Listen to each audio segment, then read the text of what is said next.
The following recording is a production of Kickin' Out at 2 in conjunction with the WrestleMania Pro Wrestling Podcast Network and is intended for private use only.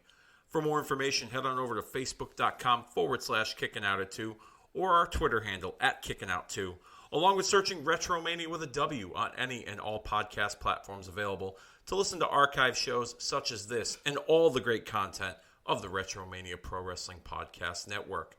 Evergreen content at your fingertips anytime at your listening pleasure. And with that being said, we thank you for listening and hope you enjoy the show.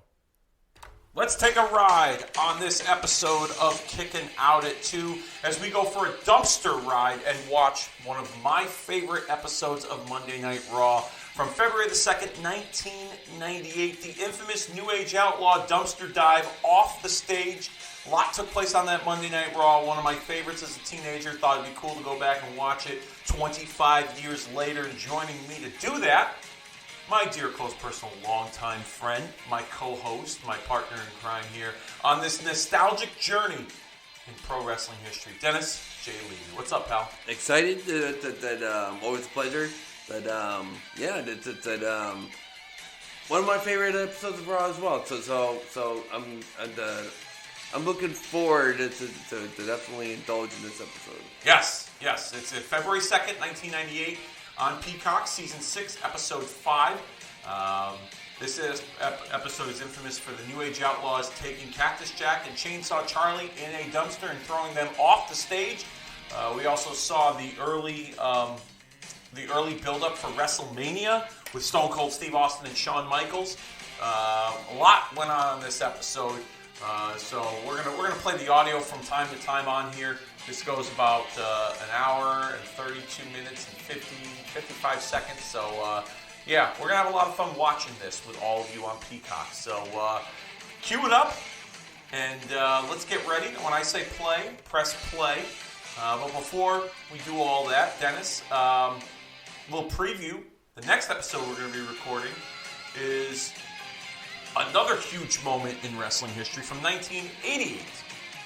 Hulk Hogan, Andre the Giant, WrestleMania 3 rematch from Saturday night's main event with the twin referee Screwjob. Talk to me a little bit about that match and what you're looking forward to when it comes to watching that.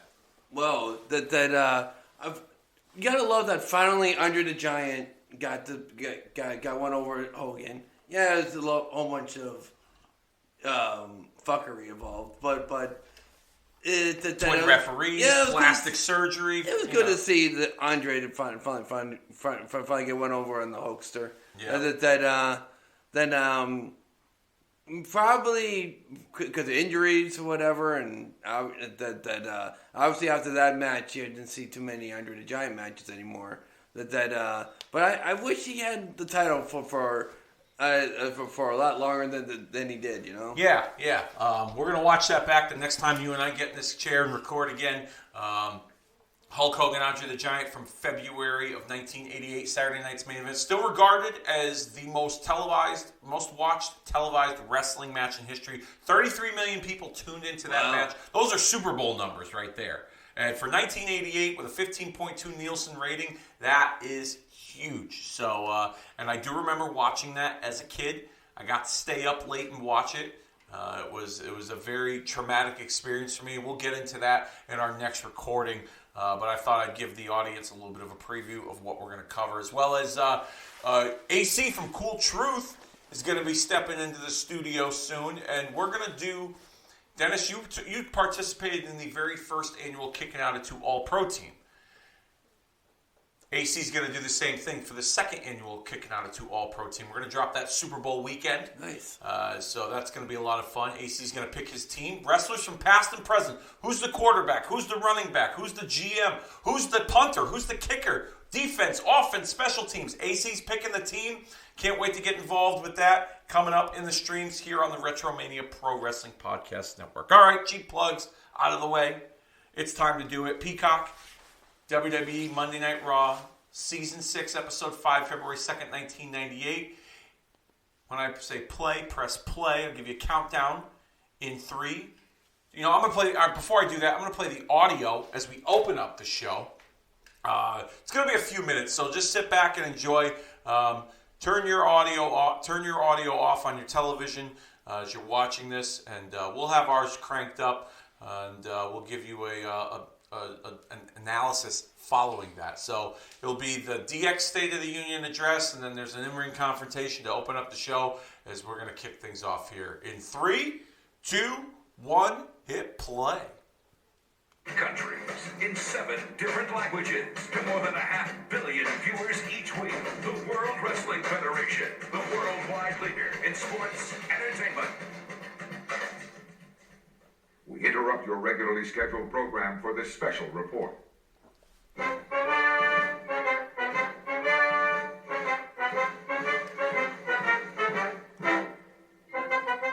Good evening, my fellow Americans. This past week, the Generation X was informed that TSN, Star TV, Sky Sports, and USA Network is drawing the line on standards and practices as it relates to WWF programming and to Generation X. In the future, we need to be careful what we do and what we don't do. Again, DX gets in trouble every time we do something gratuitously. Therefore, the following is the standard and practices that DX promises to adhere to. From the hours of 9 to 10 p.m., we will only use the words ass, damn, and hell. We will, however, never use the words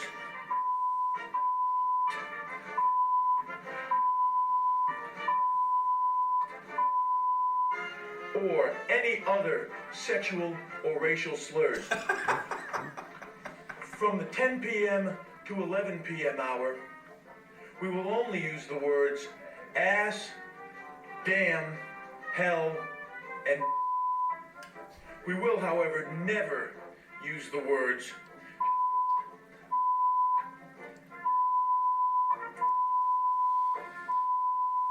or any other racial or sexual slurs. Now, as it pertains to video, we promise there will be less references. Hey, watch your mouth. Hey. We will have less references to our enormous genitalia. And on a final note, even though many of you believe that currently the favorite pastime in the oral office is swallow the leader, I did not. I repeat, I did not sleep with that young intern. As a matter of fact, I was up all night.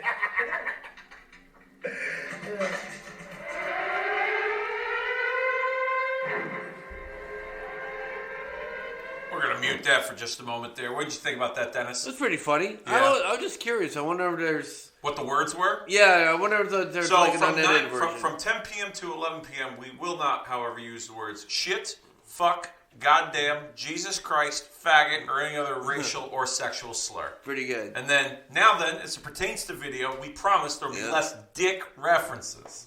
And then that's when Michael's like, shit. And Hunter's like, watch your fucking mouth. Oh, fuck me. God damn it. Fuck.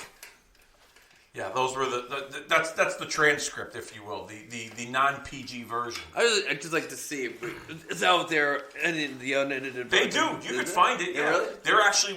This was one of my favorite videos. They did a DX video, a home video of like DX's best moments. Yeah.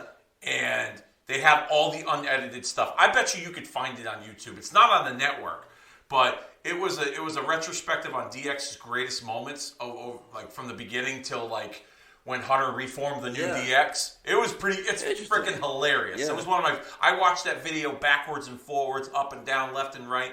It was hilarious. As we see, they're in Indianapolis, Indiana for this episode of Monday Night Raw live. It's not taped. This episode is live, going head-to-head with WCW Monday Nitro.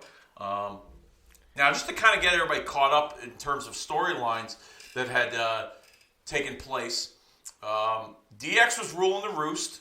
As you'll see, they're coming out shortly. Stone Cold Steve Austin won the Royal Rumble and then got into a shoving match with Mike Tyson. Kane burned The Undertaker alive in the casket following the casket match at the Royal Rumble. Mark Merrill was looking for the spotlight, and he was upset that Sable was stealing his spotlight. The Nation of Domination was in disarray. They were having their problems. As well as Ken Shamrock was in search of Intercontinental Gold. So those were some of the main... and Triple H and Owen Hart had their issues. As you see, DX making their way out here with their Uncle Sam attire and their signs. And this is basically... We'll play the audio for it, because I think this is a pretty fun segment. This was one of them... This was like a... I don't know, I felt like the big fight intensity moment as a teenager watching this segment when Austin comes out to confront them. You'll see it shortly. But yeah, DX is out, Uncle Sam, and they're pretty much petitioning to see Austin and Tyson fight at WrestleMania. Smart. Because Shawn, who is the champion, wants no part of Stone Cold Steve Austin, who won the Royal Rumble. So this is the first interaction since, Royal Rumble with these two. Let me turn the audio up here, and we'll get this show on the road. Starts for DX. Look at the balloons from the roof, just like they do at political conventions. Well, what are they campaigning for? What office are they running for? We were told that New Generation X was going to make some sort of announcement tonight or statement regarding Mike Tyson.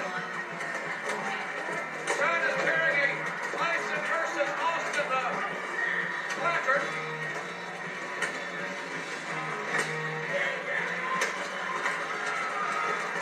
Certainly glad Shawn and Hunter cleared up that little business about acceptable language at the top of the show. I know I was confused.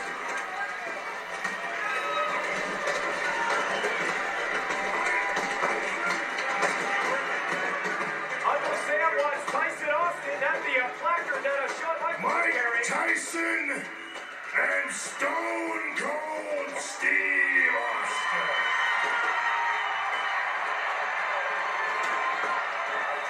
The rattlesnake and the pit bull. Two men who stand for principle. Two men who represent different beliefs. Two men who want each other. So, what do we say? Let them fight. What do the people say? Let them fight. The Nevada State Athletic Commission, Don King, Vince McMahon, the American Red Cross, for God's sakes. What do they say? Let them fight. Because this is America, and only in America does justice prevail. So again I say, let them fight! Let them fight! Let them fight!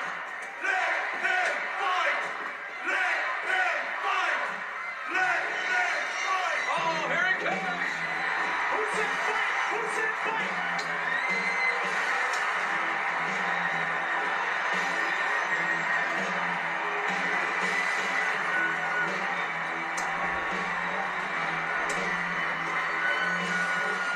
Just look how badass he looks walking down that aisle. Yep.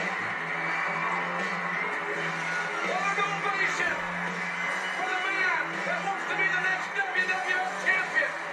Was Shawn Michaels trying to start a fight or get out of one at WrestleMania? Look at that stare down. I think a third party's been heard for on the convention floor here in the Merkin Square Arena.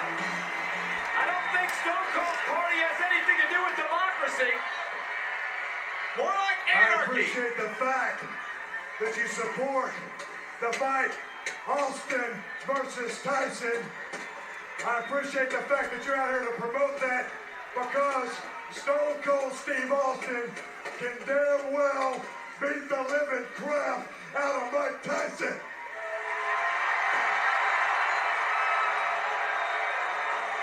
But the fact of the matter is, when Stone Cold won the Royal Rumble, that means whether I fight Mike Tyson today, tomorrow, or whenever, Shawn, it means Your ass belongs to Stone Cold Steve Austin.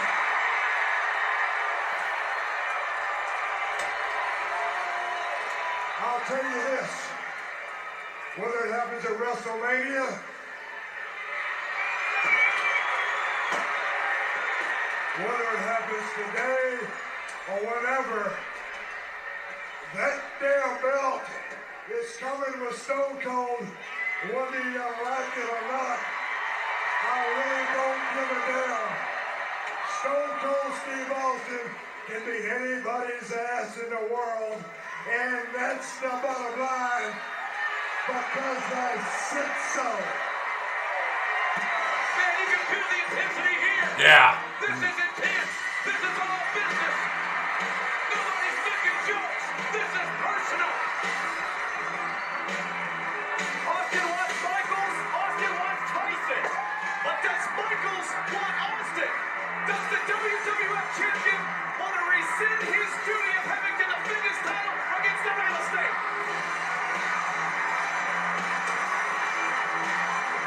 It could happen here tonight. Like some Major League jaw jacket. The night is not over, that's for sure. Michael for the WWF belt, the WWF Championship. And that's the Stone Cold face of the Generation X. This one is going to get real personal.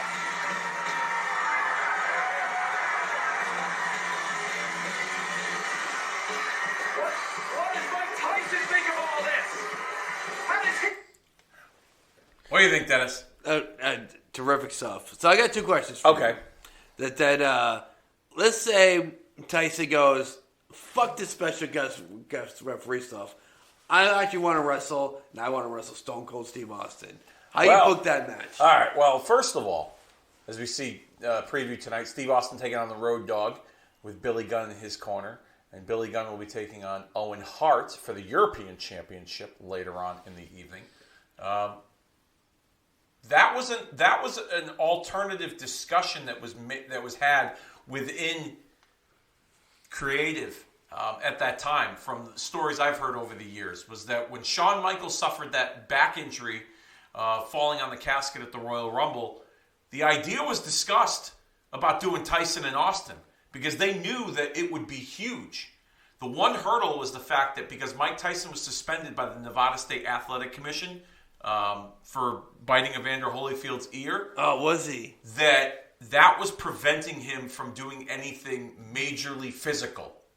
So the guest referee thing was about what they were even teetering the line in terms of the guest referee spot that he had, because he was trying to get back into boxing, so he was minding his P's and Q's.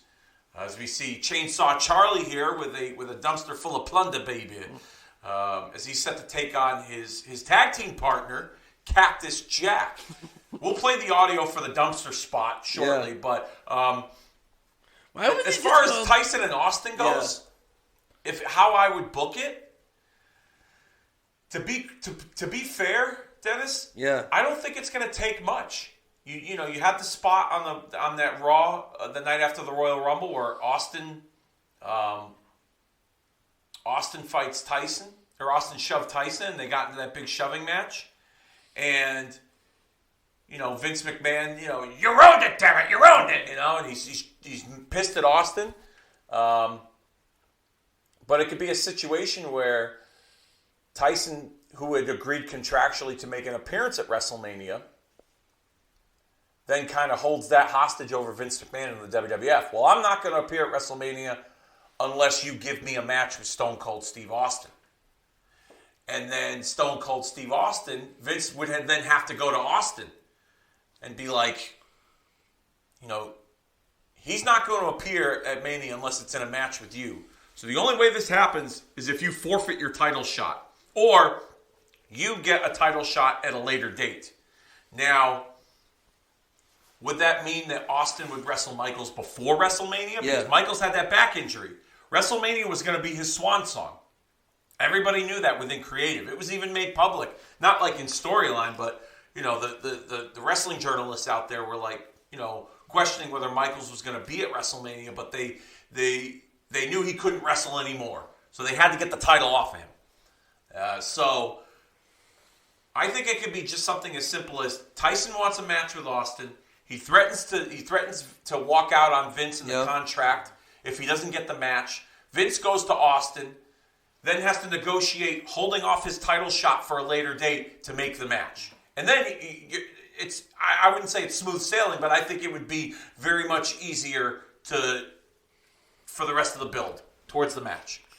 What about you? I like that. I like that a lot. And the only thing is, it just sucks that you see it a mile away.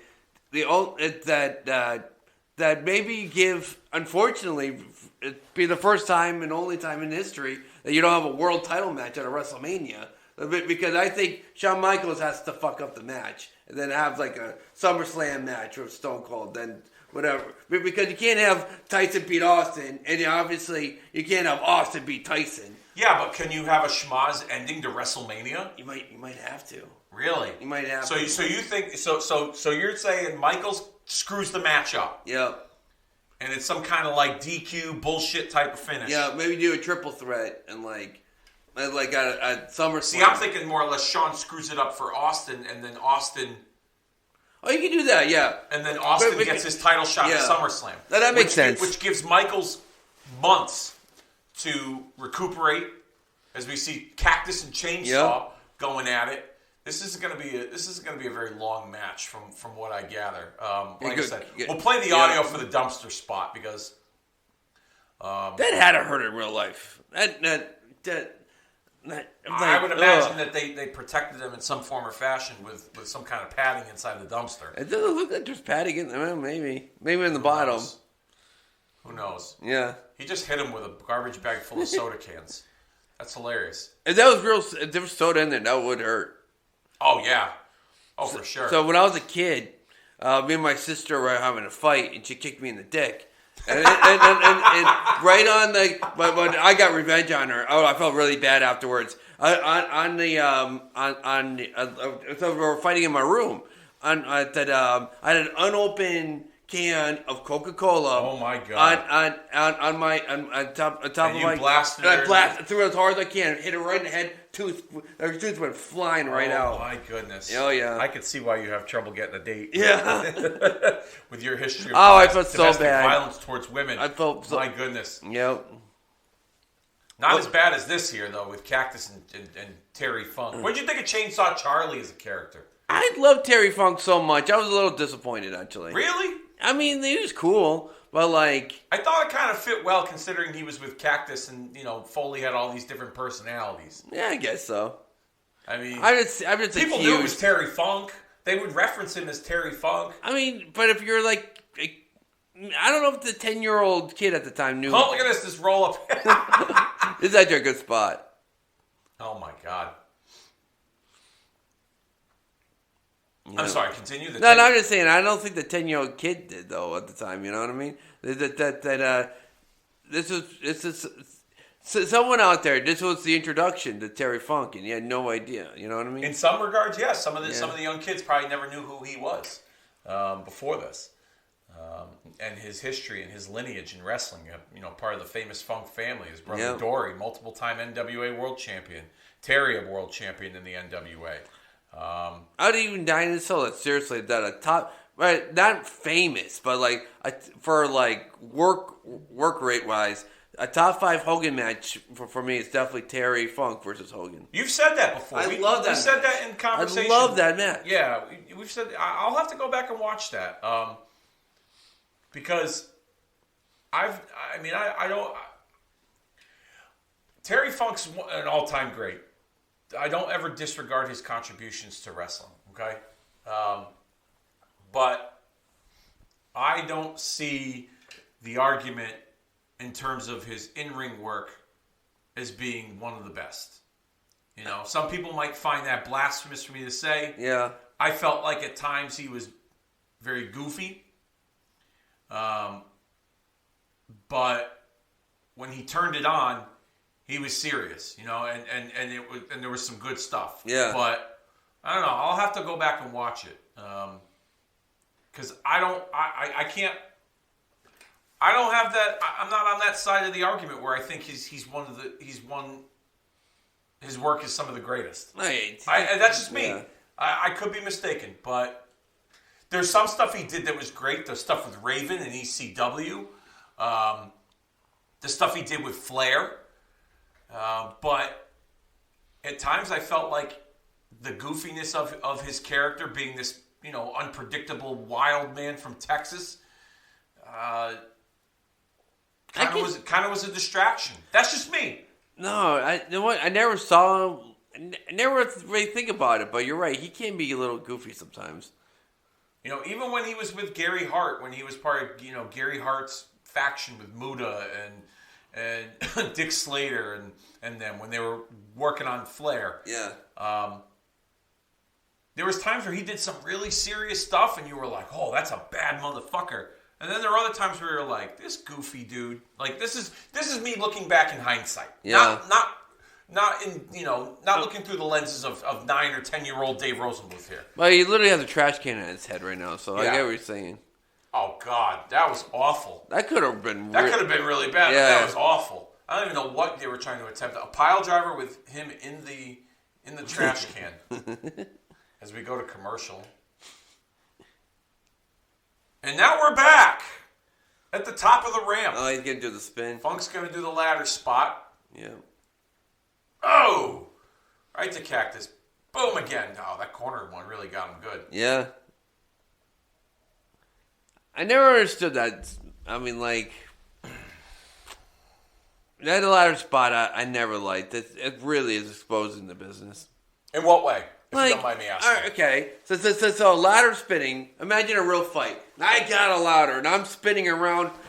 Dave, you would just duck, and then you would just punch me in the gut. They call it's referred to as the Three Stooges spot in the business, and it's meant for some kind of comic relief. And probably in real life you use it against it. So you duck. Now the guy's neck is like stuck in there. Just twist the fucking thing around and you kill the dude. Yeah, that's true. I've seen them do sometimes in those ladder matches. Some guys will do the ladder spot, and like I think one time Jericho did it.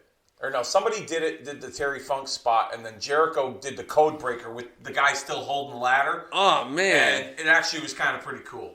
Yeah, you can see some padding in there. Oh, yeah, you're right. Shit. You're right. It's lined up pretty good in there. So we're getting towards the end of this here. You see the ropes. You see the ropes hanging off the dumpster there, ready to tie the mandible claw to Chainsaw Charlie. From Cactus Jack. Cactus still using it seemed like whenever they had Mick resort to the different characters like Cactus and Dude Love, he still had a piece of mankind with him. Mandible claw was used in all 3 iterations of Mick Foley's alter egos. Cactus used it. Dude Love called it the love handle. I don't remember that. Yeah, it was a brief period of time where they called it the love handle, and then they went back to calling it the mandible claw. And now Cactus is on the... we're going to play the audio for this. This should be good. Charlie's in a dumpster. Cactus Jack is standing above it. Cactus Jack is getting himself in position. Chainsaw is down in the dumpster. The ring, right in the trash, right in the garbage, but more specifically, right on Chainsaw Charlie. The referee's trying to figure out what's going on. There's Road Dogg and Billy Gunn, the new Age Outlaws, with their adversaries in that dumpster. They're locking the dumpster shut, JR. The WWF Tag Team Champions who have had a war, as we saw here last week with Cactus Jack and Chainsaw in tag team action, are tying the lid shut of that dumpster. You gotta wonder what the intentions of these guys are. Maybe they're gonna push it down the ramp. The new Age Outlaws want to push that dumpster down the ramp. Wait a minute. They suddenly have Cactus and Chainsaw in a precarious position. Both of them are inside that dumpster, and it is sealed shut.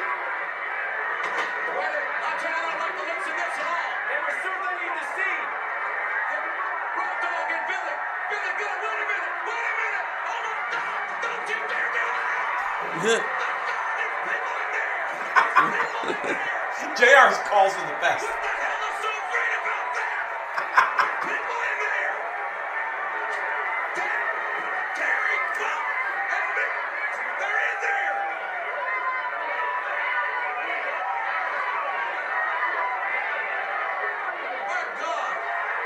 All right, let's pull. They go to commercial. They're back. They're still trapped in the dumpster. This is where you kind of see, like, they kind of, as they say, break the fourth wall, if you will.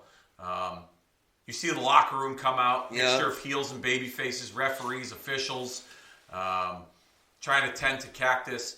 Vince will eventually come out, and this is where you kind of see that element of real life bleed into the show, which I thought was a nice touch. It was a nice touch. Like heels and baby faces, the locker room just kind of. It reminded me of that angle in ECW when Tommy Dreamer blinded the Sandman, and then the entire locker room came out and they blamed Dreamer, and it was like a mixture of like good guys and bad guys that were totally against. You see Owen Hart, Los Boricuas, Headbangers, Mark Merrill, Flash Funk. I think we saw Barry Windham in there. A bunch of referees. Pat Patterson after he just got back from his cigarette break. Sergeant Slaughter was there. They really laid it on thick. I think Vince eventually shows up and he has some words with the Outlaws. But this segment, DOA, Disciples of Apocalypse, Ahmed Johnson, if I didn't reference him earlier. Now, do you think, looking back in hindsight, because we've talked about this, we've talked about, the content over the years and how the product has evolved and things like that. Do you think this was going too far in terms of the safety of the wrestlers? I'm telling you, this had to hurt at least a little bit. Yeah. This stunt really could have gone down south. Yeah. And look, they even got Cornette out there. You see Cornette, Vince is there. Like you know me, I'm terrible with timelines. So this was what 98, right? Yeah, this was February 2nd, 1998. So they're full swing Attitude Era. Yeah. So what's King in the Ring? Was June of 98. Yeah. Talking about the Foley Hell in the Cell. Which we're gonna watch, by the way. We will watch that. That is definitely earmarked for the schedule. Maybe it's just because Mick Foley just knew. He knew one way to wrestle. That was the car crash. Yeah. So maybe that was it. But 98 was a bad year for safety of the wrestlers. Yeah, I mean they definitely pushed the envelope here. If I'm a wrestler, the last wrestler I would want in '98, if I wanted to wrestle was Mick Foley. That's for sure. Yeah. This, I'll be honest with you, I was not a big New Age Outlaws fan until this moment. And then I was like, these guys are cool. And I was like, and also, too, to kind of put some stuff into context here. Yeah. They had already announced the main event for the next pay-per-view, No Way Out. It was D-Generation X and the New Age Outlaws taking on Stone Cold Steve Austin, Owen Hart, Cactus Jack, and Chainsaw Charlie. So there was hype going into that 8-man, and it was a non-sanctioned 8-man tag team match, which is actually a pretty fun match to watch. If you go back on the network, search No Way Out from February of 1998. You see Vince talking to Billy Gunn there in the corner. It's a really fun match. Shawn doesn't wrestle in the match. Oh, they even made it. Yeah, here we go. Let's play the audio for this.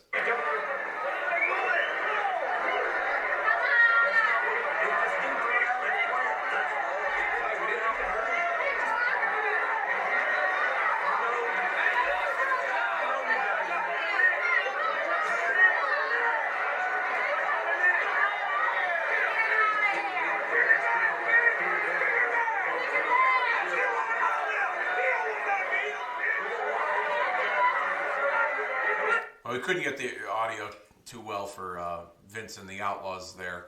But as I was saying,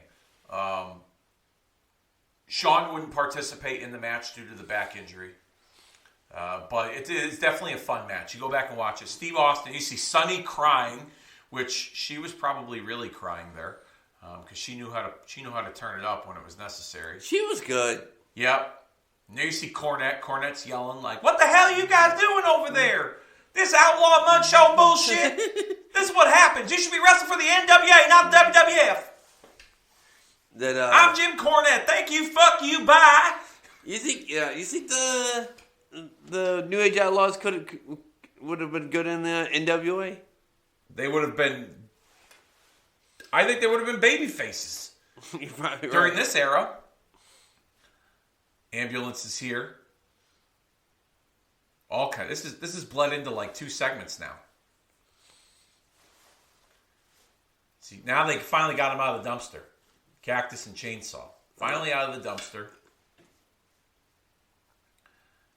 Heading into the ambulance. Sonny's still crying. Briscoe in Sonny's ear. I'll say this. Yeah. They did an excellent job really showing the seriousness of this angle.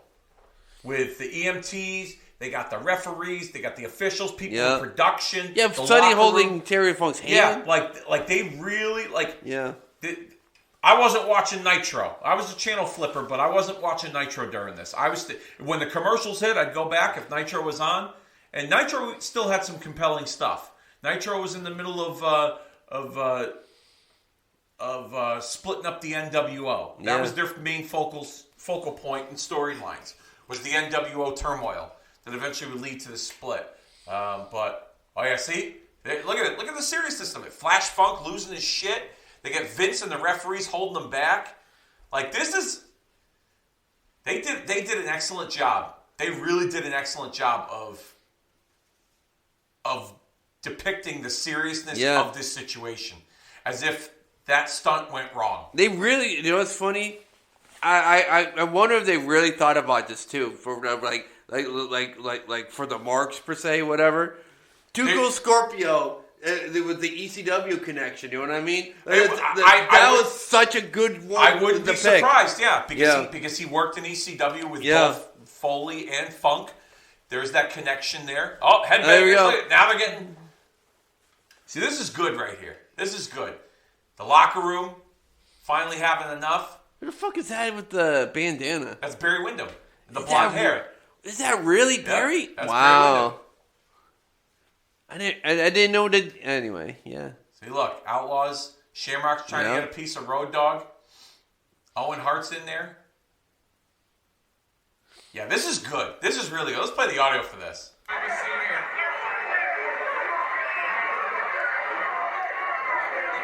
Bottom line here is that this fight, or a quick pull apart or something, focuses the 2 individuals that. Did you just? All right, I'm gonna. Yeah. Did you just notice? They had the Outlaws duck underneath the ramp to escape from all those guys attacking them. As we see Terry Funk convulsing, having the seizure. It would appear it's a seizure, but who knows? Yeah, they really did this angle up well. Like I said, teenage Dave Rosenbluth, 15 years old. I was like, I was hooked. I was hooked. I was like, this is good, man. This is really good stuff. And I could be mistaken, but this is one of my earliest memories of me really turning the corner when it came to WWF. You know, I was big on the NWO, and I was a Hogan guy, and they had really compelling stuff on Nitro, but this was, to me, like, this felt like, this felt like an injury at a sporting event. And, man. And in some ways, you know, like they stopped the show for this. Good stuff here overall. Look, Barik was helping out, Flash Funk, you see Jerry Briscoe, while there's a guy taking pictures as this fucking dude's getting wheeled into an ambulance. Don't forget to get the good shot. As he gets into the ambulance, headbangers in there. How many guys are they gonna fit in there? Oh, so they're putting them in together, it looks like. It looks like they're putting them in together. Poor Flash, it's like, they haven't booked me in about 7 weeks. That's the hottest thing he's ever done in the WWF. Was his little pull apart with the Outlaws. Owen Hart there, with Mick Foley, Savio Vega. Sunny's still crying. Maybe she was legit for real crying. I don't know. And she thought probably did some coke and thought it was real. But she's feeling it though. She actually might be like I don't know. I'm legit really concerned. Impressed. Yeah, I'm really impressed. Yeah. There you see Vince. Yeah. Upset, disgusted, disappointed, ruined about half his show. And for a timestamp, we're at 35 minutes, 5 seconds, and counting on the watch along on Peacock. For those of you keeping score, keeping track, if you will. All right, how many guys can we fit in an ambulance? Yeah. Got 4 wrestlers. Couple camera guys. Couple camera guys, two EMTs, a doctor and a nurse, and a partridge in a pear tree. What the fuck, man? Showing the replays again. Cactus into the dumpster. Then the Outlaws dump him over the stage. Whee! Boom. Yeah. JR's line. There's people in there. Oh, that was There's such a good people line. in there. What the hell is so great about that? Well, who else would be in there, JR? I forgot about the table. Yeah, that what I thought about the table was really smart. Oh, as like a landing? Yeah. I mean, if you think about it, it didn't do much. But, oh, she's really laying it on. Yeah. She's laying it on thick. You see Slaughter and Briscoe tending to her. It's okay. It's okay, Sonny. Don't worry. I really You thought- can go see Mr. McMahon later. I really thought Sunny was like the hottest woman on the planet. Sonny had this, so Sonny was, people say the girl next door, but she was the girl that everybody wanted to fuck next door. Yeah, true. Like, she was she had that like slutty presentation to her. She was every teenage boy's wet dream. Yeah. Every wrestling fan's teenage boy wet dream, or whatever you want to call it. Yeah. Every teenage wrestling fan's wet dream. Yep, there she is. Yeah. Laying it on thick. Another commercial break. And again, a replay. Moments ago. This match. The conclusion of the match, if you will. Foley taking the dive into the dumpster there. Which was a pretty cool spot. And then Road Dogg and Billy taking them for a ride. An outlaw dumpster dive here on Monday Night Raw. The original dumpster fire, if you will. If you think about it. And this would be the... All right, let's play the audio for this. Tag team champions are here. And gentlemen, what are you thinking? I mean, are you guys just careless? I know you're not stupid. Are you that desperate to get over to big stars? What are you thinking? Well, JR, you know we don't have a whole lot of opportunity in this business to get over. So maybe you do. When you see a target of opportunity, maybe you attack it. Maybe we went too far. They've got maybe families. we did, JR. They've got families. Well, I got family too, and you think I don't understand that? Hey, I got news for you guys. Every week, we're asked to go out there and outdo ourselves. Every week, we're asked to go out there and take greater risks. Push the envelope, raise the bar, get those ratings. I got news for you. That's exactly what the Generation X does. But I know the question, where does it end? Where does it end? Hey, Ross, you tell us. Where does it all end? Why don't you ask your boss, Vince McMahon? Maybe the fans can tell us. If it wasn't them, it would have been you guys. That's right. It would have been you guys. You Smart would enough. have let us go ahead, but you guys got to smarten up. Smart enough. Suck it up. You're you getting two. ratings. You're getting ratings, and that's what matters. And it goes That's all like you this. need to think about. Think about yourselves. Get those ratings. Push the bar. This Push is the the envelope. WWF. Push it higher. Push it You higher. guys better suck it up, because remember this, the show goes on. It always goes on. Well, ladies and gentlemen, we will keep you updated. Obviously, Michael Cole has left to go to follow the ambulance to the hospital. We'll give you updates on Cactus and Terry Funk. And we've got Stone Cold, but how can you think about anything but this? We'll be back. We'll be back in a moment. The seriousness of it. Now DX getting involved. This was this was the early signs of them forming as a group. And that was the other thing too about at 15 years old, where because I had just, like I said, that was the moment where I was like, wow, the Outlaws are so cool. And then when you put them with DX, I was like, it fits. It works. And I would have liked to have seen the Outlaws with Shawn more and Hunter, but Shawn's injury kind of prevented that, and then they had to go in a different direction with DX. But that would have been a pretty cool version of DX with just those four and China together. I think that would have been really cool to watch as we go into the second hour of Monday Night Raw. And here's the Road Dogg and Billy Gunn as they're set to face. There you see the dumpster still there. Road Dogg and Billy coming out. It's Billy's match against Owen Hart for the European Championship. So they're hyping up, like I said, the 8-man tag team match from No Way Out of Texas, February of 1998, as Billy takes on Owen Hart in this European Championship match. It's still balloons. Yeah, they still got the balloons from the, and they're milking this replay here. I must say, go. another replay of Cactus. Let's fall into the dumpster, and then I'm sure they're going to show the next one. Here we go again for about the 25th time. The Outlaws dumping the dumpster over the stage with Cactus and Chainsaw. There's people in there! There's people in there! What the hell is so great about that? I like how they even though the Outlaws did that to kind of get themselves over, as they had said in that interview, how you could still see like the human side of them where they're just like, what did we just do? Like, was that a good idea? And, DX is hanging them on, like, no, you get those ratings. You push the bar. Talk to your boss, Vince. If it wasn't them, it would have been you. And, all this other stuff. So, House of Fire there, Owen Hart. A little nugget. Him and Billy going at it. Ooh, nice poke to the eye by Billy. Back body drop by Owen to Billy. And a clothesline over the top.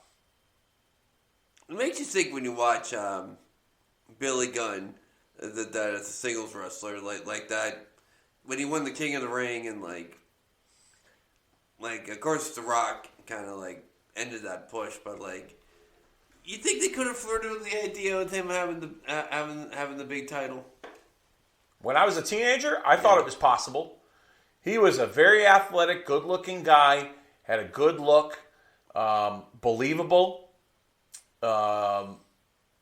Mike's skills weren't like 100%, but I thought like he could have been a good babyface challenger for the title.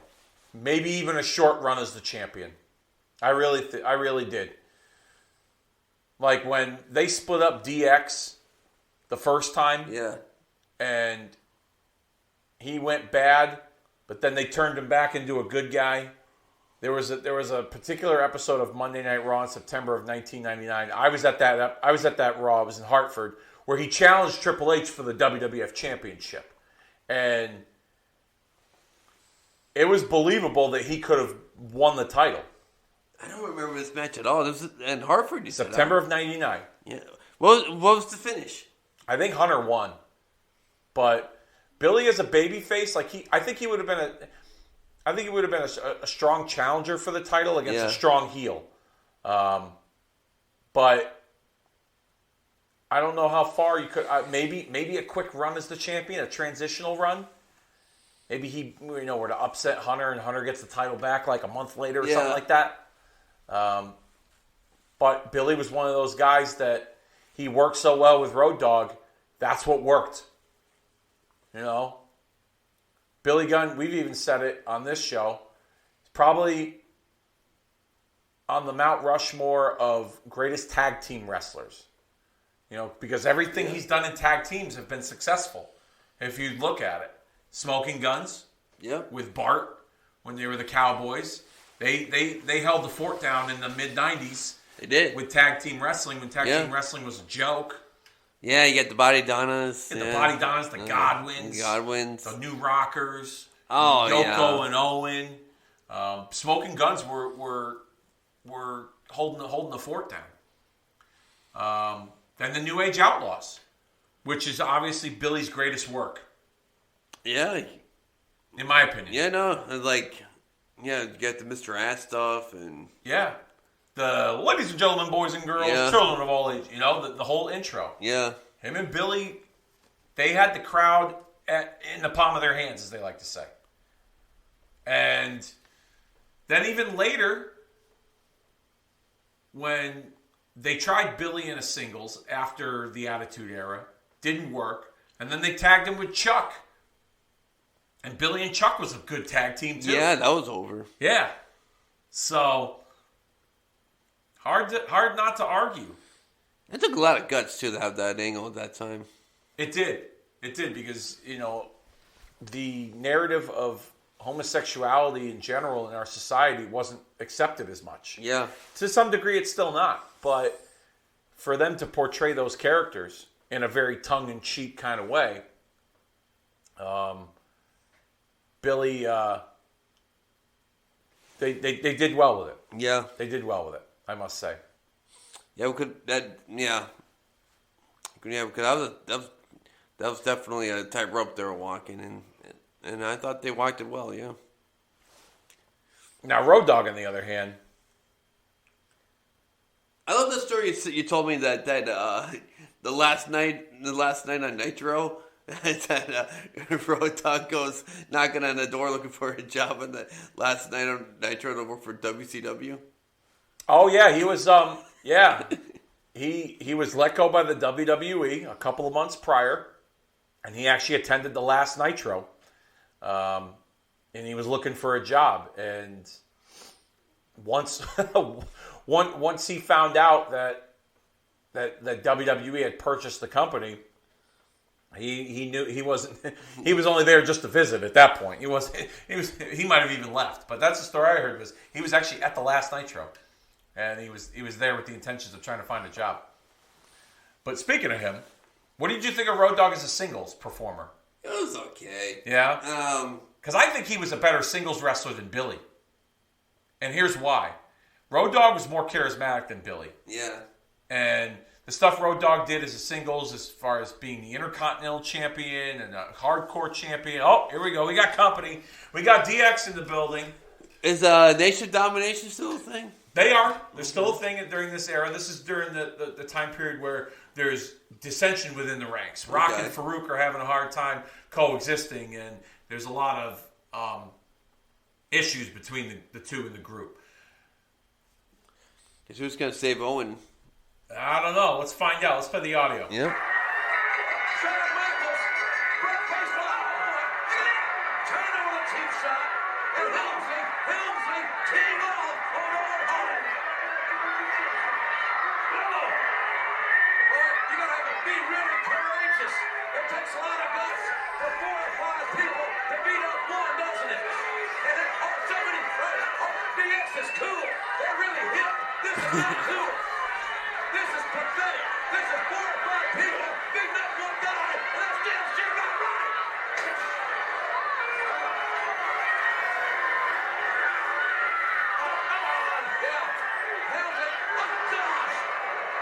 We may need another ambulance.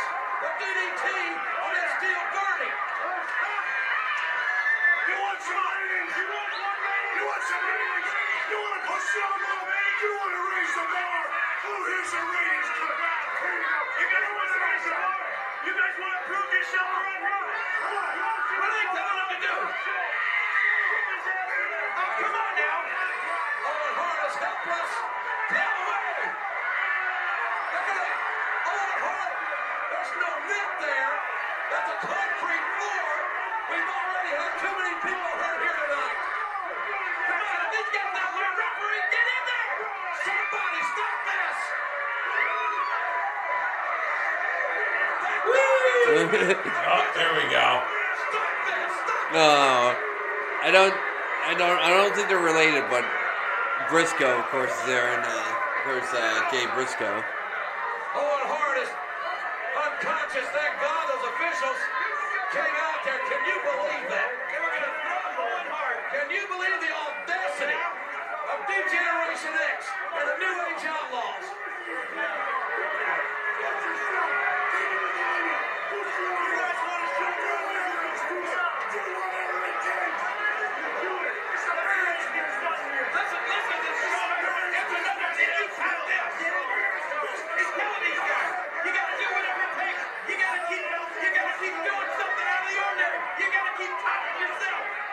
It seems like this is also the early stages of recruiting these two into DX, with DX kind of pushing these guys to really push the envelope. It seems like they were going in that direction. Yeah. That they were going to be a part of DX at some point. Again, another replay. As if we hadn't seen this. But we haven't seen this angle, Dave. That might be true. I don't know about that. I think we've seen that angle a bunch of times. Let's see it again. Come on, show it again. Please? I beg of you. 25 years ago, I thought this was pretty cool. Now I'm starting to get bored of seeing this dumpster dive. Western Union, the fastest way to send money worldwide, presents WWF No Way Out. I haven't seen a Western Union for... I take that back. I recently did see one. Really? Yeah. There's still one out there? Yeah. They still send money that way? Yeah. Really? Yeah. I mean, you think with like Venmo and all those other apps that's a good point, out there, actually. Cash App and all those things, that you could... That those would be non-existent. I recently did see Western Union check-catching place. It's funny, too, because like when you watch some of these old shows on the network, some of the older sponsors are still available. Like, they don't block them out, like 1-800-COLLECT or... Is that still a thing? It's got to be, right? It's I got don't to be know. now, right? I don't know. Why would anyone need collecting? And maybe if you're in prison, you're a guard. I don't know. Well, I mean, they don't... at least in the state of Connecticut, those phone calls are free now. Those guys... Are they really? Yeah, paid by us, the taxpayers. They get free phone calls, 6 free phone calls a day. So, use them wisely. Because they're free. Thanks to us. JR and King probably talking about the severity of what's been taking place over the course of this evening. There's people in there! Even the King is upset. Yeah, he was. Yeah, that's the other thing. Again, breaking that fourth wall. He's a human being. He's not just this bad guy commentator. He was pretty upset too at what took place. We're going to show you what happened. I hope we get this report from Michael Cole momentarily. Let's take you back now. Here's what happened. Funk and Foley in the dumpster. Oh, their adversaries, the New Age Outlaws, shoving them over the edge. And Michael Cole, are you with us? Is Michael Cole there? Michael, are you there? Yes, I am, JR. What do you know? Information extremely hard to come by. All we're being told right now is that medical personnel are actually working on Mick Foley and Terry Funk. We have had no official statement whatsoever from medics or any of the doctors here at the hospital, but we do understand that Mick and Terry were rushed immediately to the emergency room upon arrival. The doctors are working on them right now, and as soon as we have some information, something concrete, we'll definitely get back to you, hopefully sometime within this hour. Yep, break in at any point, and thank you very much. Of course, Michael Cole referring to Mick Foley, better known as Cactus Jack, Terry Funk, better known in these circles as Chainsaw Charlie. Headbangers in the house. Like anybody gives a shit about watching them after we've seen this dumpster get thrown over the stage about 14 fucking times. I used to like the Headbangers. Yeah, they were a fun little team. I mean, they were what they were. You weren't gonna, they had a run with the belts, right? Yeah. And it was pretty quick too, like a month or so, something like that. The only ones, I think you might be right. Yeah. And then, was it Mosh there? You see the shorter one? He was... he had that... What was that? Cleaver Beaver gimmick that lasted about 2 weeks. We just refused to do it, right? Yeah. Speaking of beavers, look at Sable there. Woo, Nelly! I thought that was... I remember when I was a kid, I thought that Sable's WrestleMania match was going to be against Mark Merrill. Yeah, I mean, it seemed to appear that way as they were. It looks like Merrill's going to be tagging with someone most likely Goldust, or should I say, the artist formerly known as Goldust. I tell you the truth too. I never got Sable. Like she was sexy and classy, but she wasn't. I mean, I liked Slutty Sunny. That was just me, and that's what I preferred. What's he making her wear? He's making her wear a robe so she can cover up them fun bags. What's the robe say? So it says on the back, property of Marvelous Mark Merrill. Oh, that's good. That's a good touch. Yeah, this was the storyline where Mero was jealous of Sable's popularity and success, and therefore he wanted he wanted the spotlight. So and to think about it in real life, oh, there you go, she let him out. To think about it in real life, her popularity would soar over his. Oh, totally. I think he would have. I really think the Johnny B. Bad gimmick would have been huge, but like this gimmick, not so much. Well, yeah, they could. From what I get from what I've heard over the years, Vince was into the Johnny B. Bad character. He hired Mero based on the Johnny B. Bad character. The problem was he couldn't. He didn't have the licensing or the trademarks for Johnny B. Bad. Was this a WCW thing, or this was like a Little Richard thing? You think? No, it was a WCW. It was a WCW thing. They call him something else then. They could have, yeah. They definitely could have. And I bet you they still could have got away with Johnny B. Bad because like there was Johnny B. Bad the singer and all this other stuff and like I bet you, anyway. Oh, wait a minute. What we got here? Like, who the fuck is that? Goldust dressed up as Marilyn Manson. Manson at the time was a very controversial artist and performer. Yeah. He was huge. So Goldust was doing cosplays and parodies before Comic Cons were a thing. I remember at one point he dressed up like Dude Love when he wrestled Mankind. Did he? I don't remember that. He did. What else would he do? He dressed up as his father, Dusty. Did he really? Yes. Oh, man. With the polka dots. I totally missed that. Oh, I got to find that. He did that once, and he had, like, the fake scars on his arms and his forehead, and, he wore the polka dot. Yeah, it was some fun stuff. I'm cheering for Mosh, by the way. You're cheering for Mosh, okay. I used to love that. Go Mosh! Oh, no. I thought he was against Mark Merrill. Well, he would be eventually. Oh. They were a short-lived tag team. The artist formerly known as Goldust and Mark Merrill. And between the issues that Merrill had with Sable and Luna had with Sable and then eventually Goldust and Merrill would have issues, that's when it turned into a mixed tag match, which it's a lot of fun. That WrestleMania is a lot of fun. Yeah. I've been back and forth about either whether we watch that whole WrestleMania or we recap it. What are your thoughts on it, Dennis? We'll get there when we get there. But okay, all right. Then, but I felt bad for Luna in that match. Here's Luna, one of the greatest wrestlers, female wrestlers that ever set foot on the planet, doing pretty much being a jobber for Sable. Anyway, well, I mean, she had to make her look good. Yeah, but like Sable could have took at least one bump or two bumps. I think she did take a couple. Did she? I don't remember. I mean, I remember she got. I remember in that match she got the hot tag, but I'm pretty sure she took a couple. I just remember Sable gets tagged in, and then Luna gets the.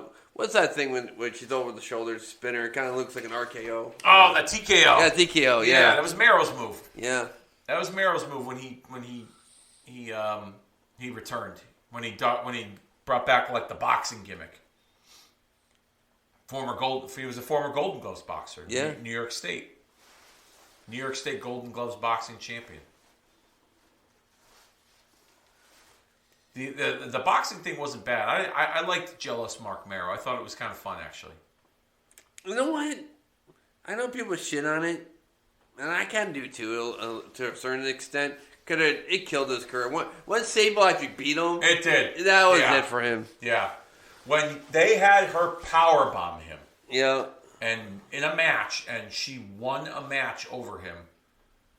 I was just, Yeah, was she 150 pounds soaking wet? Yeah, maybe even 120. Yeah. Well, I mean, her tits were huge, so maybe you could make an argument for 150. But yeah, that ended him. That killed him right there. He was never the same. Nope. He was never the same. They put him with Jacqueline. It wasn't the same. It just didn't mesh real well. And there's another one, Jacqueline. unbelievable wrestler doing jobs for Sable. Yeah, but it didn't hurt Jacqueline.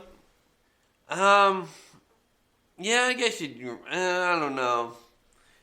They still used her. She was. Yeah. She still won the belt.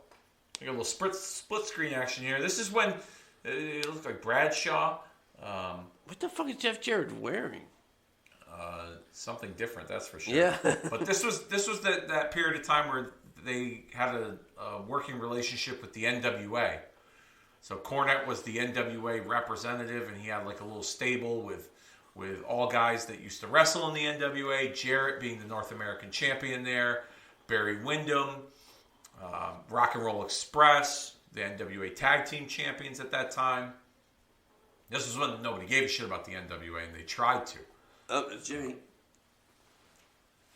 Yeah, Barry Windham had just recently turned on Bradshaw, who was his blackjack partner. So I'm assuming that the Rock and Roll is probably Babyfaces and Rocky Mountain. But Smoky Mountain? Smoky Mountain. I always say Rocky Mountain. That's Smoky Rocky Mountain. Mountain High, Colorado. It's a John Denver song. Yeah. What we got here? In your house, maybe? It's a Lifestyle of Rich and Famous commercial? It's gotta be. Or is it, this is for Tiger Ali Singh. Oh, right. I never seen this before. I wonder who's... That's probably Vince's house in Florida. There he is to greet his parents after landing in the helicopter. Tiger Jeet Singh, famous wrestler out of Canada. Let's play the audio for this. Should all wait, I think, because I don't want anything to divert my attention at the main goal, and that is to be recognized throughout the world as the greatest fighter of all time. Early indications punctuate his potential. And the winner of this contest, Tiger Ali Singh.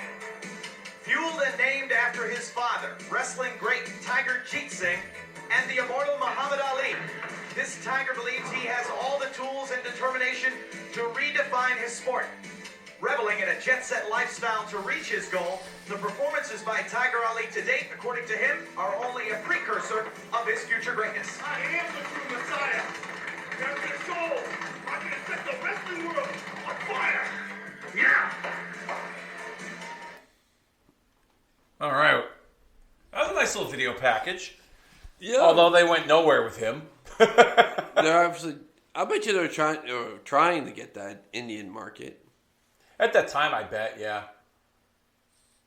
Farouk with the Nation of Domination. I used to love the Nation. This was a good group. I did like them. I was slightly disappointed that when they dumped Farouk, that Farouk was pretty much, I wouldn't say put out to pasture, but yeah, for a while he wasn't a focal point, and then his career was revived with Bradshaw.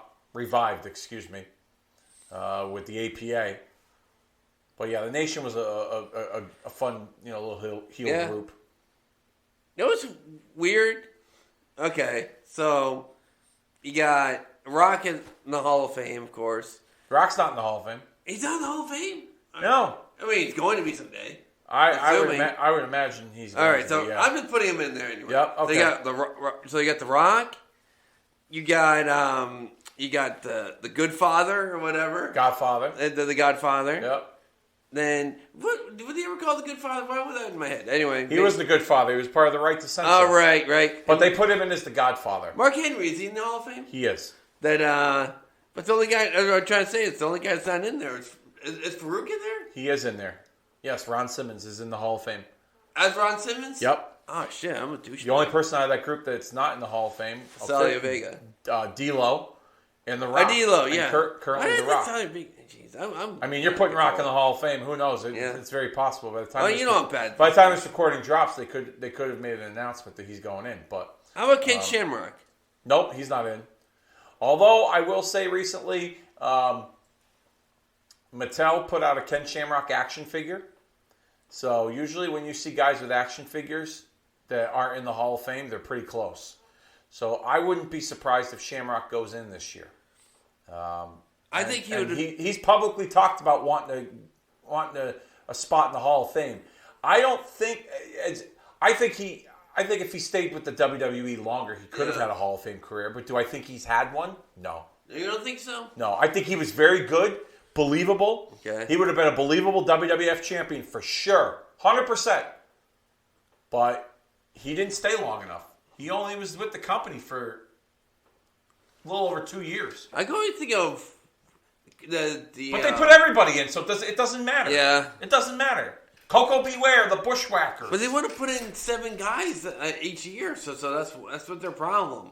Scale it back. That's what I mean. Get Scale one it or back. 2 guys. I think 4 at the most. I think your idea would have been perfection. Last year, have the Undertaker by himself. Yes. I thought Undertaker stole that ceremony. Don't get me wrong. I was happy that the Steiners went in. I was happy Vader went in. Who else went in last year? Steiners, Vader. Damn it! I know you got it out. I'm gonna have to look right, this up. Who's like the? So Steiners, Vader, Undertaker, and there was one more. They put in Queen Charmel. Oh yeah, what the fuck is that? Let me take a look at it.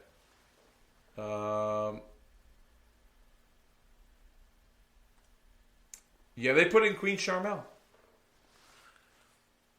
She was part of the Hall of Fame. They inducted her. Steiner, Queen Charmel. And then they put in. They gave the Warrior Award to Shad Gaspard because he saved his son's life. Yeah, I think that's during COVID. I think that which was totally. I didn't get overdue. what. I didn't. Yeah, what I was. My mind was blown that they didn't do it the year that he tragically died. Well, I mean, it was COVID, so they weren't doing Hall of Fame. It was Yeah. they were doing. That was the year they ran the WrestleMania from the Performance Center, and there was nobody, which was such a black mark on wrestling. I know COVID changed a lot, but that was. It was such a dark time. Yeah. It wasn't even fun to watch wrestling during that. It kind of wasn't. Without a crowd. There was like some parts that were like, all right, this is cool, Yeah, I mean, we got AJ Undertaker. I think that was the highlight of the COVID era. That AJ Undertaker, the cinematic match, which then they caught on to some cinematic matches that were fun. Yeah, there was some fun cinematic Bray Wyatt, matches. I guess. But that and then when they turned Roman Reigns into a bad guy, that was like probably the 2 brightest spots out of COVID during that time period. As we see that more dissension within the nation. Causing a count-out victory for Chains of the DOA. Farouk walking out. Did Farouk do anything for WrestleMania? Probably not, right? Yeah, the Nation wrestled Ahmed Johnson, the LOD, in a Chicago street fight. Oh, Jesus. At WrestleMania 13. Yeah, I remember now. Yeah. And then, what else did he do at WrestleMania? A couple of tag matches with the APA. And that was it. Yeah. I think he had like three or four tag matches with the AP. He didn't do anything in a singles role. His probably the match that you would regard as like a highlight for him at WrestleMania was probably the 6-man tag with the Chicago street fight, because the focal point of that story was him and Ahmed Johnson. Ahmed Johnson. See, now he's taking back his group. I'm the leader. Yeah, this would fall apart in a matter of a month or so. Yeah, then Rock took over, right? And then Rock took over. Rock turned on him the night after WrestleMania.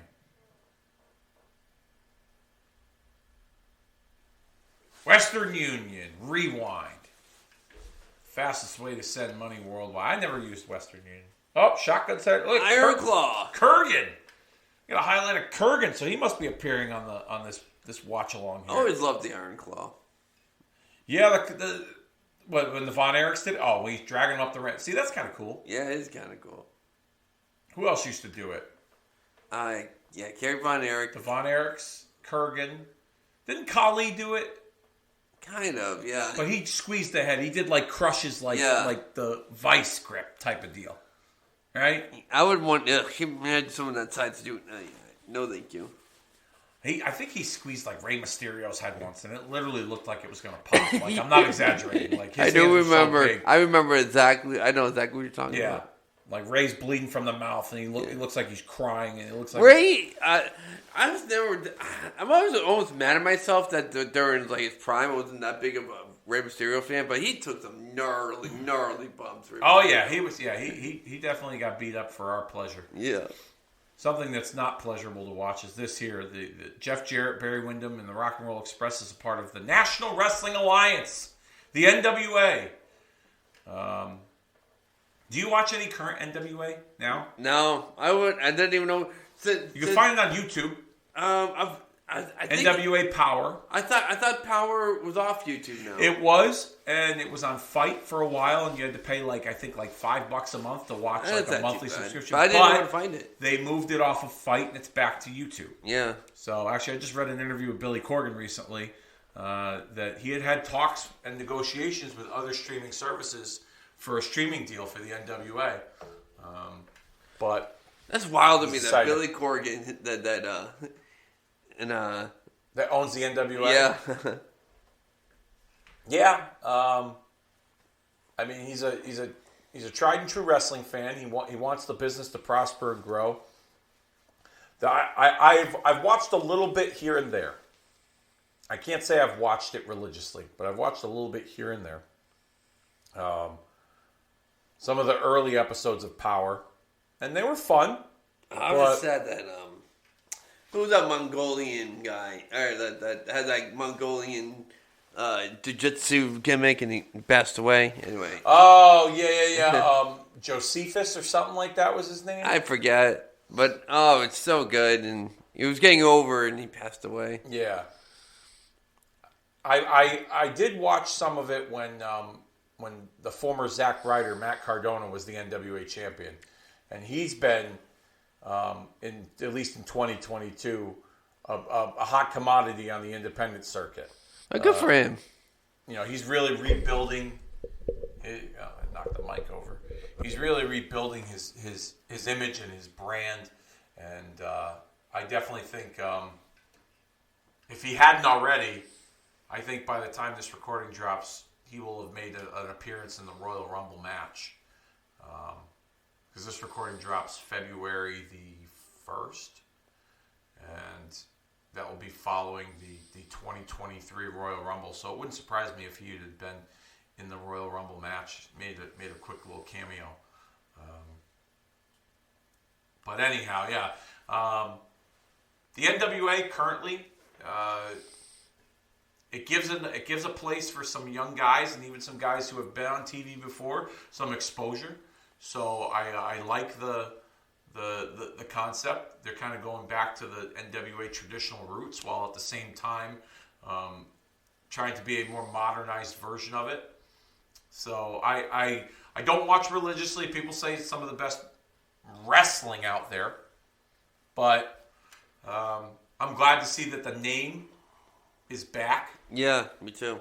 And I also think, too, that there's an opportunity, at least with Triple H in charge of creative, that we'll see maybe the NWA form a working relationship with WWE and almost use it as like a feeder system for NXT.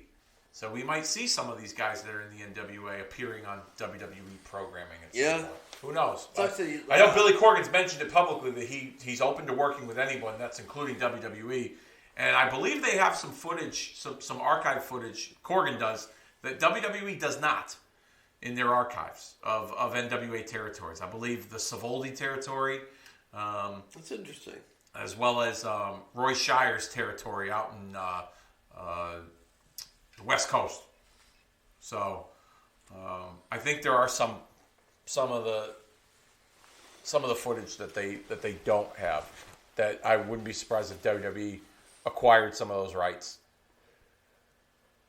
That any news about what's his name, Nick Aldis? That's another thing too. He's another one that I wouldn't be surprised turns up as he's a free agent. Yeah. So he's not with them anymore. But I wouldn't be surprised by the time this recording drops that he's another one that might have made an appearance in the Royal Rumble match. We're recording this before Royal Rumble, set to drop February 1st.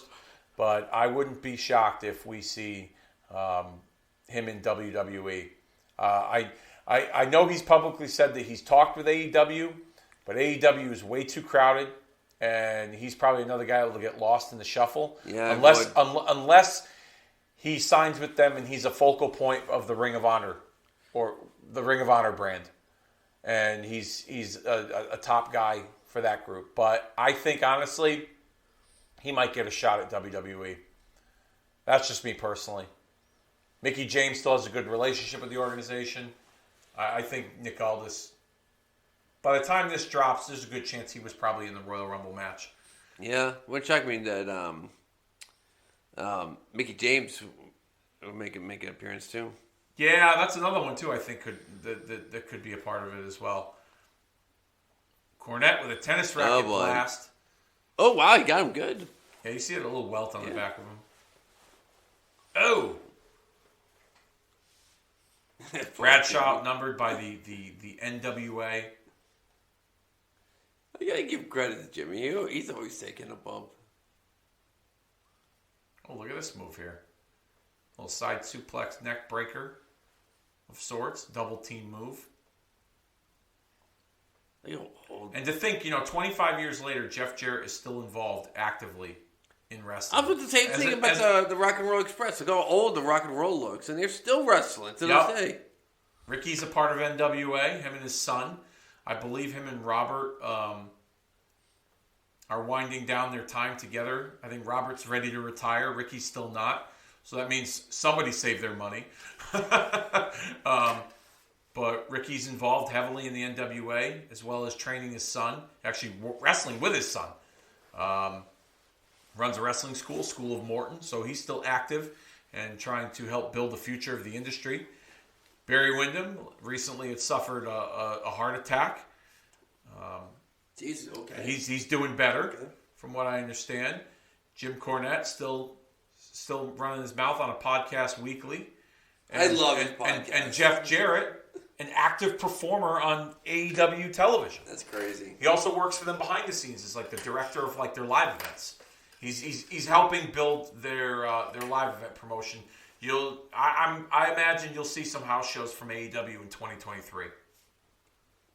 That's just me personally. Another replay again of Cactus, Jack, and Chainsaw Charlie from their dumpster dive earlier in the show. Should we play the audio for it again? Or should I do it here? Oh my God! Don't you dare do that! There's people in there! There's people in there! What the hell is so great about that? That's pretty good. That was a great line. Jerry Lawler showing some compassion. It was what it appears. Jim Ross still disgusted by that. That damn Road Dogg and Billy, they're running like a couple of scalded dogs. That Cactus and Chainsaw, when they get out of ICU, they're going to whip them like a couple of government mules. I'll take them out back to the woodshed. Oh, Michael Cole's on the phone. The hell is broken loose here. I really can't tell you what is going on inside the ER. There's some sort of disturbance. There's medical personnel, doctors, and now I can see police have been called in. I'm a bit too away. Police have been called in. I'm going to try to get a little bit closer. Come on. Break it up. I can't. Let me get in here. There's heavy security here now. The condition is obviously grave now. I mean, we're losing our signal. Michael, can you hear us? Apparently we have lost. What is he talking about? He said the condition is grave and there's security and police all over the place. Why are police in the emergency room? They will try to recapture that signal when we come back. So, I think the loonies, the nutcases, have escaped from the hospital. I have a feeling we might see a cameo from Cactus Jack and Chainsaw Charlie at the end of this episode of Monday Night Raw. We only got 12 minutes left. Yeah, we're right down to the wire. Yeah. Our main event should be coming up shortly. The Road Dogg, the D-O-double-G, Jesse James, going one-on-one with Stone Cold Steve Austin. Is this him now? Are we here? Let's play the audio. Huge press conference. Stone Cold Steve Austin will be there. Shawn Michaels will be there. Mike Tyson's going to be there, Kane, along with Vince McMahon, DX, and that's going to be carried.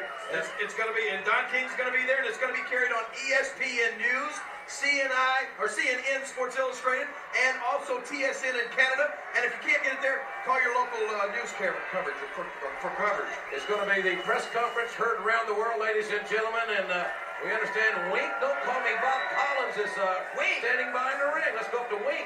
I'm Wink Collins of the World Wrestling Federation. What the fuck is and that? on behalf of the World Wrestling Federation, I'm proud to announce that this morning we went on sale with all remaining tickets to WrestleMania 14 at the Fleet Center in Boston, Massachusetts. And we sold all those tickets in a record 90 seconds, the fastest sellout in the history of the World Wrestling Federation. But for those of you who do not have tickets to WrestleMania, never fear, because you can enjoy all of the action from ringside seats live on pay-per-view. Uh-oh. Kane? Somebody pull the plug on Wink. Yeah. The plug was pulled. He's a 7-foot demon. And through hellfire and brimstone, here comes Kane on that hideous polar bear. And if I were Wink Collins, I'd beat the hell out of the ring. Hideous. I think Wink wet his pants. He's frozen like a deer in the headlights. Hey, Wink, get out of the ring, you idiot. Oh, this is going to be hideous.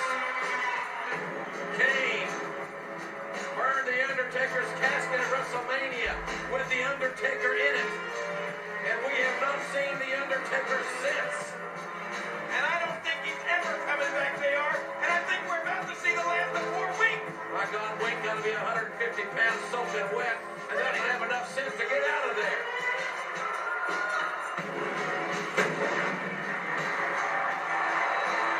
Wink Collins is standing in the mouth of hell and doesn't even know it. Brother Kane, I think we should show this young gentleman here He's not young. just a little taste of the hell that the Undertaker is living right now. Come on! Stop that! Oh.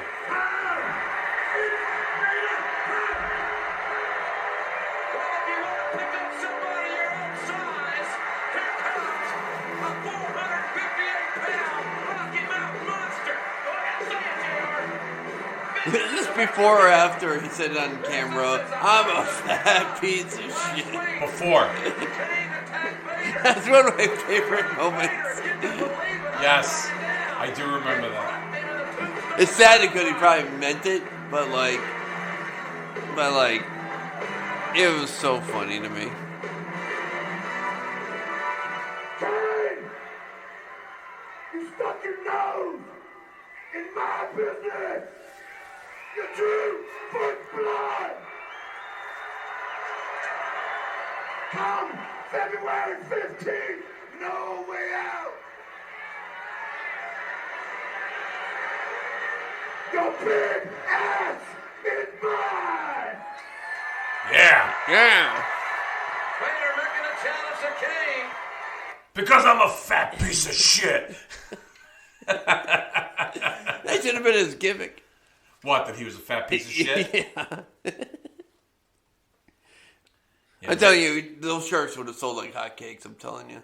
Well, you couldn't say shit on I mean, you would have the, Like the SH blank T. Yeah, that's true. That's true. I mean, they used to show titties, so they would try to at least. Oh, damn, Vader putting out the fire. Oh, wow. You ever watch Jackass? You see what happens when you really get sprayed by his fire extinguisher? It fucks you up. Yeah? Oh, with all the CO2 in it, right? Yeah. Yep.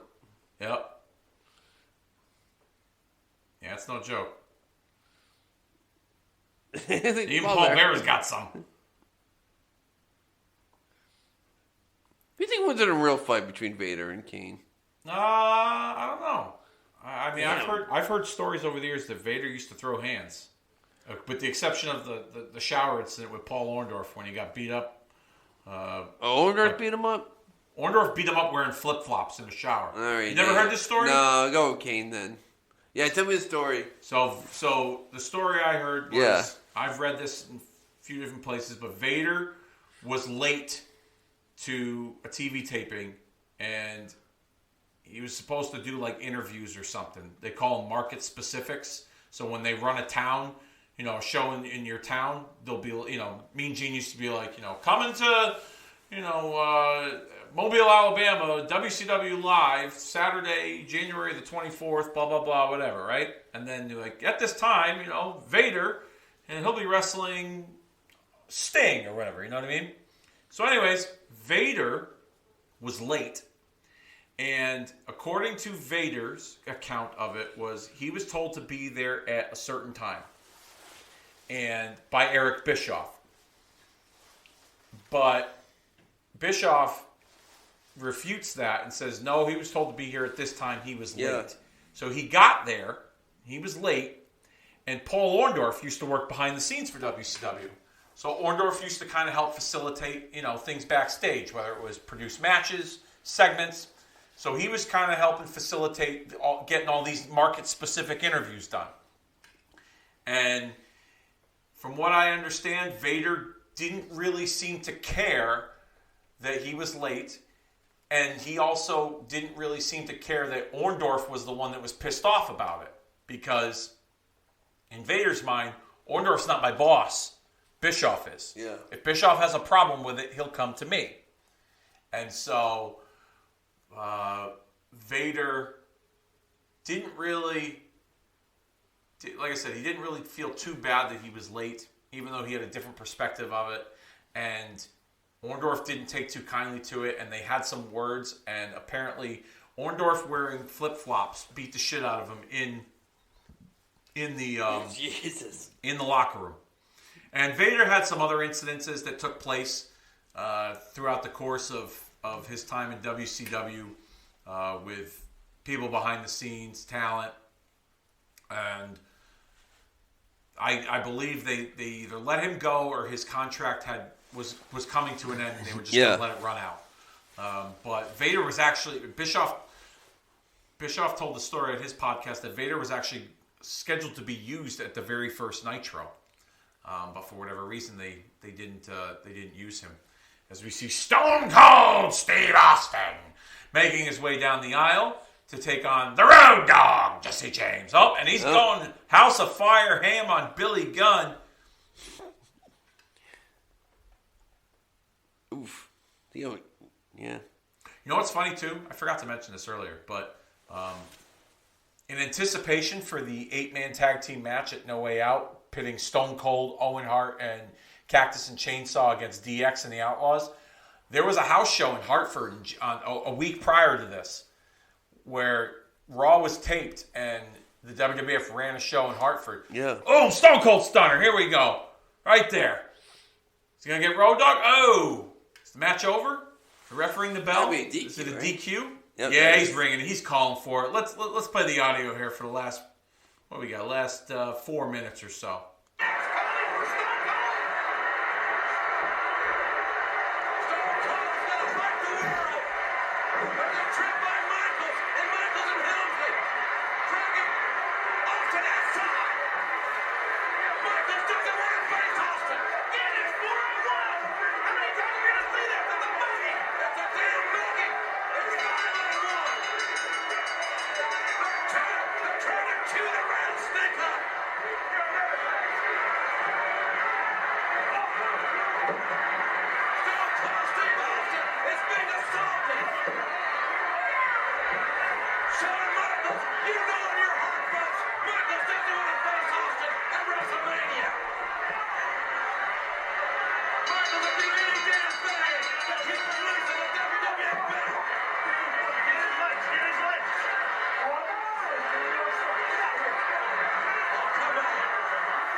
In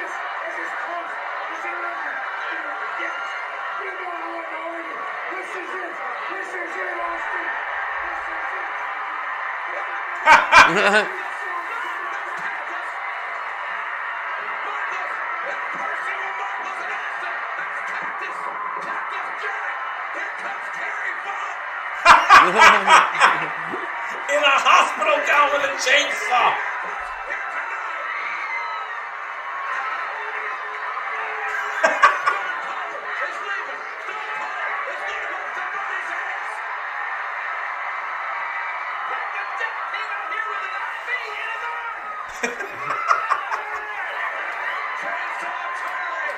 Cactus Jack are back, looking for the new Age Outlaws. But did you see the intensity when Shawn Michaels had the opportunity to look face to face with Stone Cold? Austin was restrained in his personal with Austin and Michaels. Look at his underwear. What's at stake? You know what's at stake between Austin and Michaels. Before it came out in the hospital gown. That's hilarious. Yeah. Chainsaw. All right, I take it back. I take it back. Some of his comedy, it was good. I can see why people dig Terry Funk. I take it back.